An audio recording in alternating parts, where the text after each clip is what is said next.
I actually saw Raheem Devine in concert last weekend, and I met him as well. And he was like, "Hi, daughter," because my mom was like, "That's my daughter." I was like, "Hi, Raheem. Thanks for coming." I said it like I personally called him to come to Atlantic City, and he was like, "Absolutely."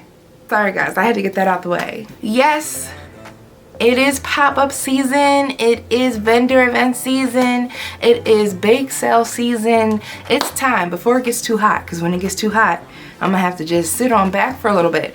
But we are finally there, you guys, so now it's time for me to give you all some ideas. And this is a cake, you know, people love it and it sells like crazy, especially in the springtime and the summertime. There is not a lot of glitz and glam to it. It's literally just a very plain looking strawberry crunch cheesecake. Now, yes, we have done a strawberry crunch cake in many different ways on the channel, but I'm just going to show you guys how I put it out on my table. So if you have not done so yet, go ahead and subscribe to the channel, press on the notification bell, and let's get started. I have some baking powder, baking soda, and salt. I also have all-purpose flour and sugar. I'm going to add all of these ingredients to one bowl and then give them a quick mix. And you'll be able to find the recipe to this one bowl vanilla cake in the description. Now this is strawberry goodness in a box. We're going to use 1 box of strawberry gelatin, and I do like some fresh strawberries in my cake. So I blended up a few of my strawberries along with a teeny splash of water so that I can make my strawberry sauce later. So I'm going to add about a 1/3 cup of that strawberry puree to my batter, as well as my buttermilk, my oil, and my eggs. We're going to mix everything together until it is completely smooth. This is so pretty. This is so pretty.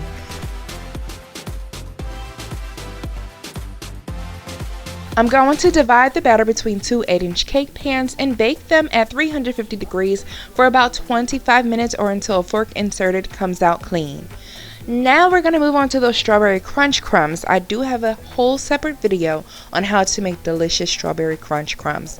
Basically, I'm using 1 box of pudding with a 1/4 cup of flour and a 1/2 stick of butter, and then I'm going to crumble that up with a fork. I put that on 1/2 of a parchment lined sheet tray, and I do the exact same thing with a box of strawberry gelatin. I put it on the other half of the sheet tray, and I'm going to bake this in a 325 degree oven for about 10 minutes or until you get a little bit of color.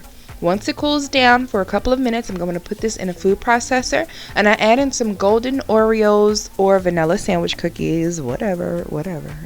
And then I'm going to pulse that just until they break up into smaller crumbs, and voila, delicious oven baked strawberry crunch crumbs. All right, we are making some great progress, Cakenistas. Now we're going to move on to our cheesecake. The most exciting, well, is it the most exciting part of the cake? I don't know. I think all of it's pretty equally exciting. Some softened Philadelphia cream cheese is in that mixer. It is room temperature. I'm adding in my sugar, some vanilla extract, some lemon, fresh lemon juice, and an egg. And this is just to make 1 layer of cheesecake, and this is a very, very basic, delicious cheesecake. It's no sour cream, there's no cornstarch, no flour, no this, no that. It's just a really good, simple cheesecake, and it will definitely do. We're going to scrape down the bowl a few times in between mixing, and then we're going to bake this in an 8-inch cake pan as well. Now, because we're doing it in a cake pan and not a springform pan, make sure to line, and that's just because I don't have an 8-inch springform pan, but if you do, that's wonderful. Because I don't, we're going to line the pan around the edges and on the bottom with some parchment paper.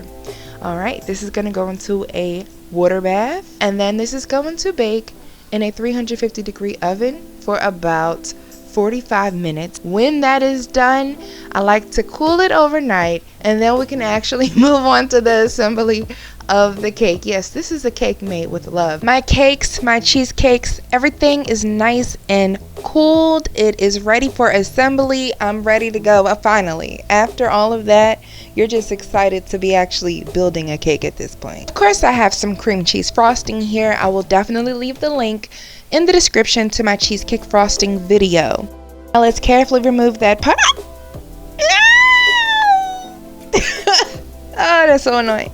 Carefully remove the parchment from the sides of your cheesecake. See, this is why you need it to be fully chilled. Better yet, freeze it overnight, okay? That's an ultimate tip right there. Now, I'm going to be putting some of that cream cheese frosting in between each layer. And this will not only help for the cakes to adhere to one another, but it's also delicious. Feel free to put some crunch crumbs in between all of the layers if you would like, and then finish the cake off with some cream cheese frosting as well. I'm going to do a thin layer, and you will find out why a little bit later.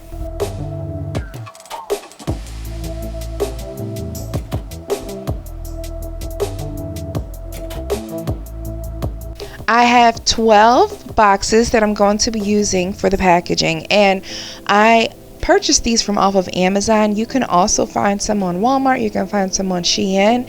Pretty much just search cake slice boxes or containers, food containers. Search the colors that you're interested in, and you're going to see some great options. So I'm going to mark off where I want to slice the cake before I actually slice the cake, just to make sure that it's even. And I always go in quarters first, and then in each quarter I make 3 marks so that I have 12 really nice slices of cake. Yum! And I have to be very careful because my box is only but so big. So I purposely don't go with too much frosting in between the layers because I don't want the cake to not fit. I like to do a little bit more frosting on the outside.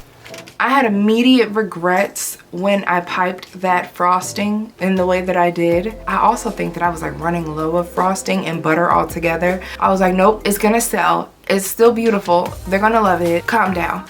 The style of cake that I wanted it to look like was really like my cookies and cream sliced cake. That was beautiful. Yep, that's it on the bottom, looking absolutely gorgeous. Those were the high hopes that I had for this, but this one is a basic beauty, and she still sold out. Thank you. I think it sells pretty fast, and it excites people because it's not something that people are just readily and easily making in their own homes. So when they see this on my table, they're like, oh my goodness, this looks so good, I have to get it, I must get it. They tell you not to do it, it's not good for you. I just put a little bit of that cream cheese frosting in between the layers, and that was for an actual reason. The day that I made this cake, the weather outside was frightful, but not in that way, in the most hot way. Cakes, cupcakes, come get your cupcakes. Should I do that? I can't overdo it because the frosting might melt type of way. Nobody complained. The cake needs to comment of the day is going to go to, ooh, Natasha Pierce 11 on my mango dessert video. Natasha says, I love how you are a baker and still love your sweets. That's how I know your cake be bussin'. Yes, when you love food, your standards are just a little bit higher, especially when you're an Epicurean such as I. It's about the texture, the flavor, the layers, the compliments, the scent, all of the senses for me. I mean, literally when I was a kid, people didn't understand that. They just thought I was like a gluttonous child. But it wasn't just food, it was the science of food. I love science. I want to create the same experience for my customers. Good cake is different for a lot of people. It gives me anxiety, but I love it when people actually open up their cake or grab their cupcake and they start eating it before they actually walk away from me. Some of them are just like, oh my goodness, this is the best cake I've ever had. And I'm like, are you serious? I'm always kind of shocked. Thank you so much, Natasha, for watching. You've been watching and you've been commenting. Thank you so much, girl, for being the cakeista that you are. And I'm sure you know amazing cake as well. And I'm sure if you have a business or if you're doing your thing, whatever you're doing, that it's amazing. If you would like to be featured in the next video, please comment down below and be subscribed to the channel. Let me know what you guys would like to see next. Pop-up videos, I know. I'm definitely receiving that request. Let me get a tent. Let me get my life together mentally. Okay. It starts up here first.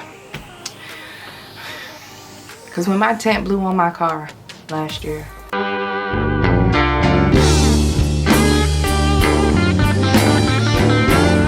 Anyway, flashback. So yeah, I will see y'all in the next video. Bye, Cakenistas.